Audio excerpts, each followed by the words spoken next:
Hola, hola, bienvenidos nuevamente a mi canal. Yo soy Joana Pérez, soy nutricionista dietista, entrenadora certificada y atleta wellness. Y el día de hoy te quiero contar cómo superé la diabetes e inicié con el cambio de estilo de vida. Así que acompáñame.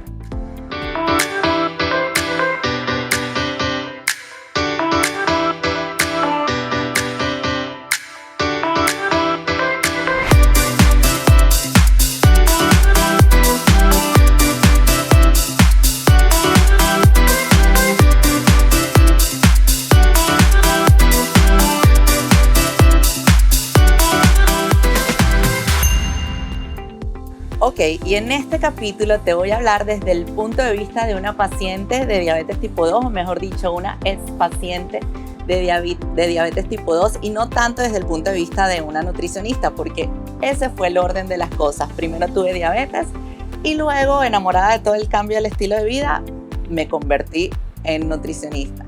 Entonces, antes que todo, quiero aclarar la diferencia entre diabetes tipo 1 y diabetes tipo 2.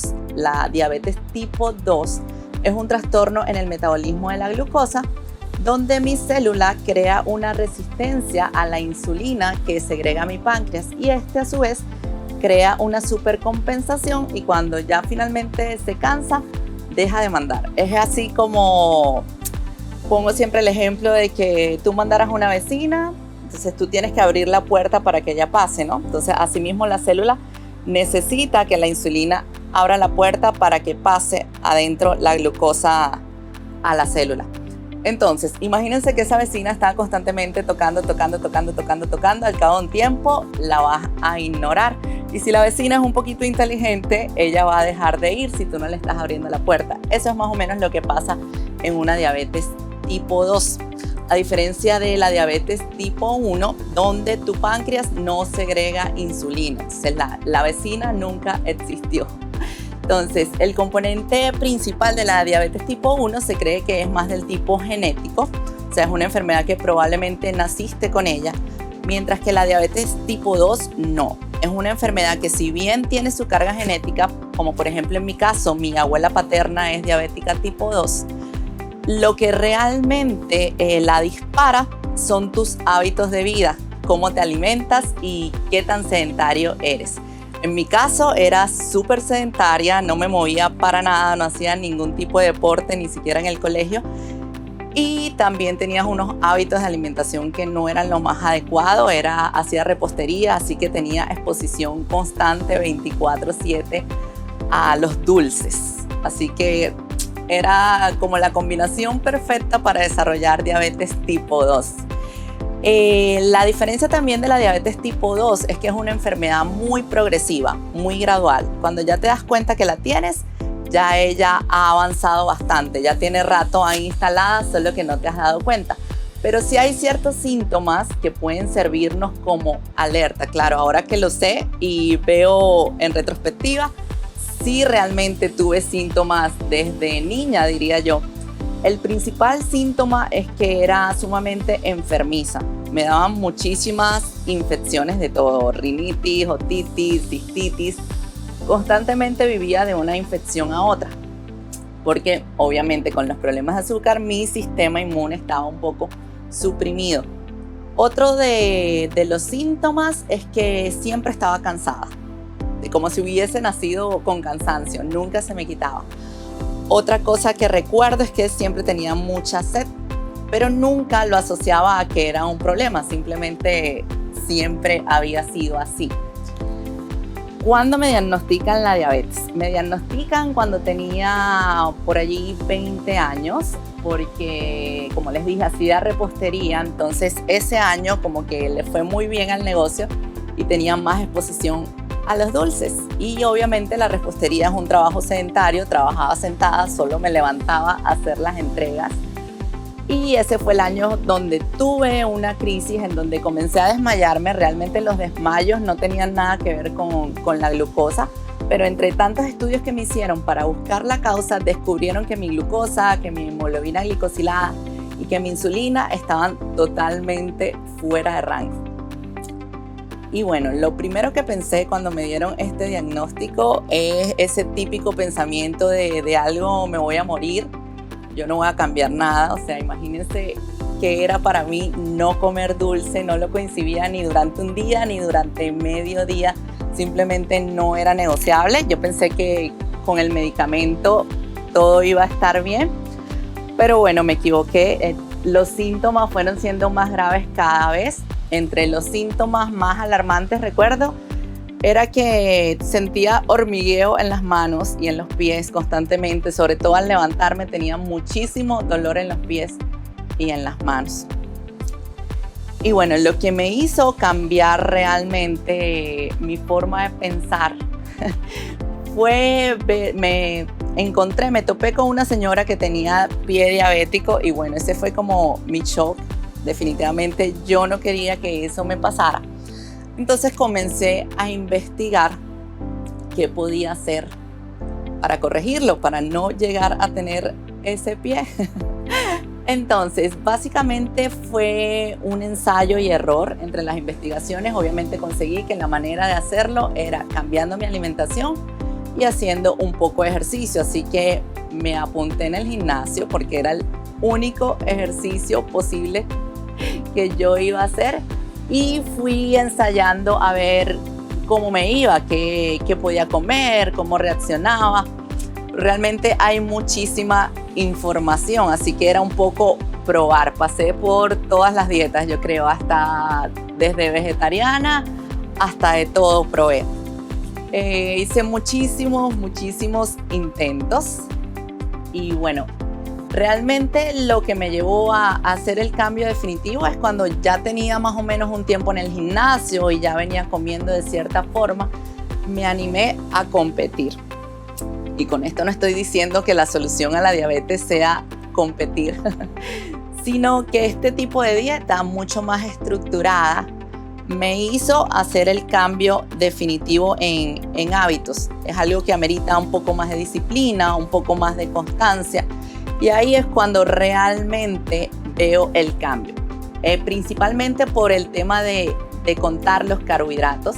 Si bien en todos los ensayos que había hecho había reducido mi ingesta de carbohidratos, aquí claro es mucho más extremo. Y a veces caemos en el error que las recomendaciones lo que nos dicen es suplantar carbohidratos refinados por carbohidratos complejos o por carbohidratos integrales, sin medir cantidad. Y al fin y al cabo todos los carbohidratos son azúcares, tu glucosa no es glucosa integral. Así que tienes que medir cuánto de glucosa está pasando. Y digamos que este fue el cambio tope que me hizo mirar mi vida desde un lado y el otro, antes y después de controlada la diabetes.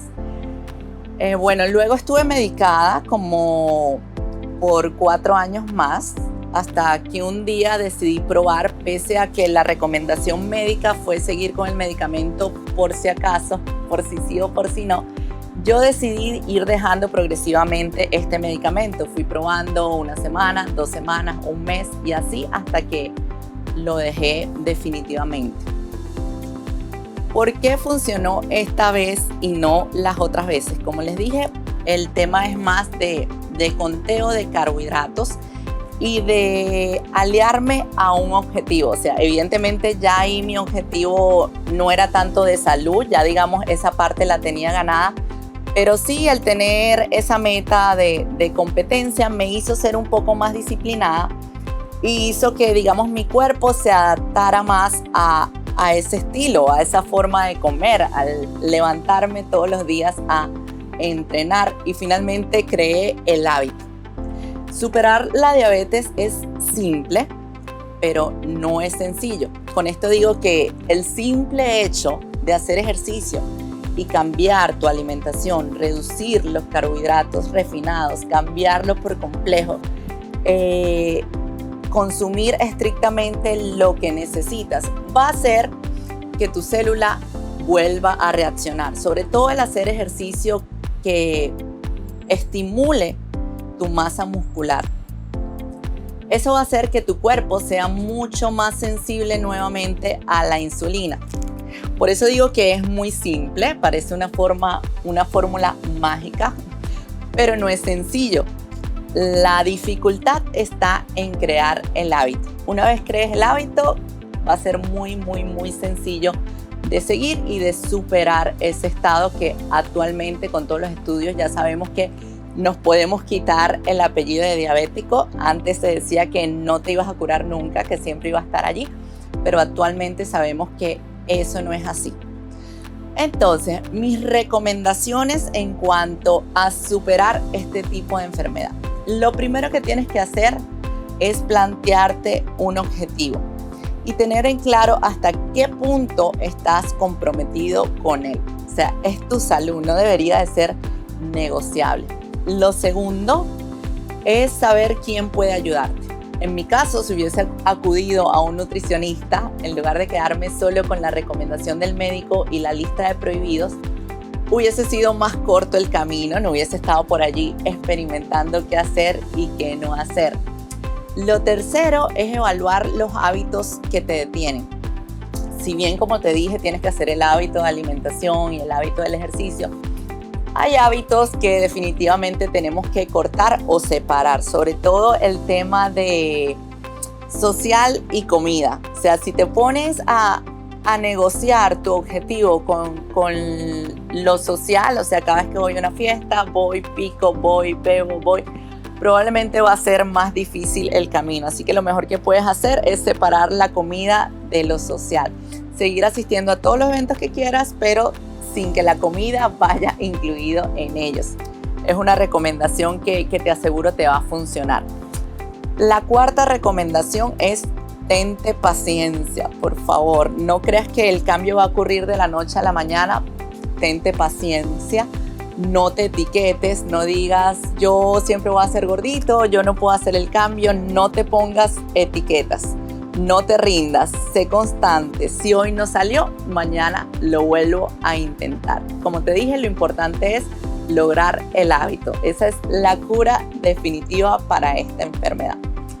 Y bueno, muchísimas gracias por acompañarme. Esto fue un micro de mi historia y cómo la superé y cómo hago lo que hago ahora. Espero que te ayude un poquito y te sirva de guía y de motivación porque tú también puedes lograrlo. Gracias por acompañarme y no olvides suscribirte a mi canal y seguirme a través de @yoafit14.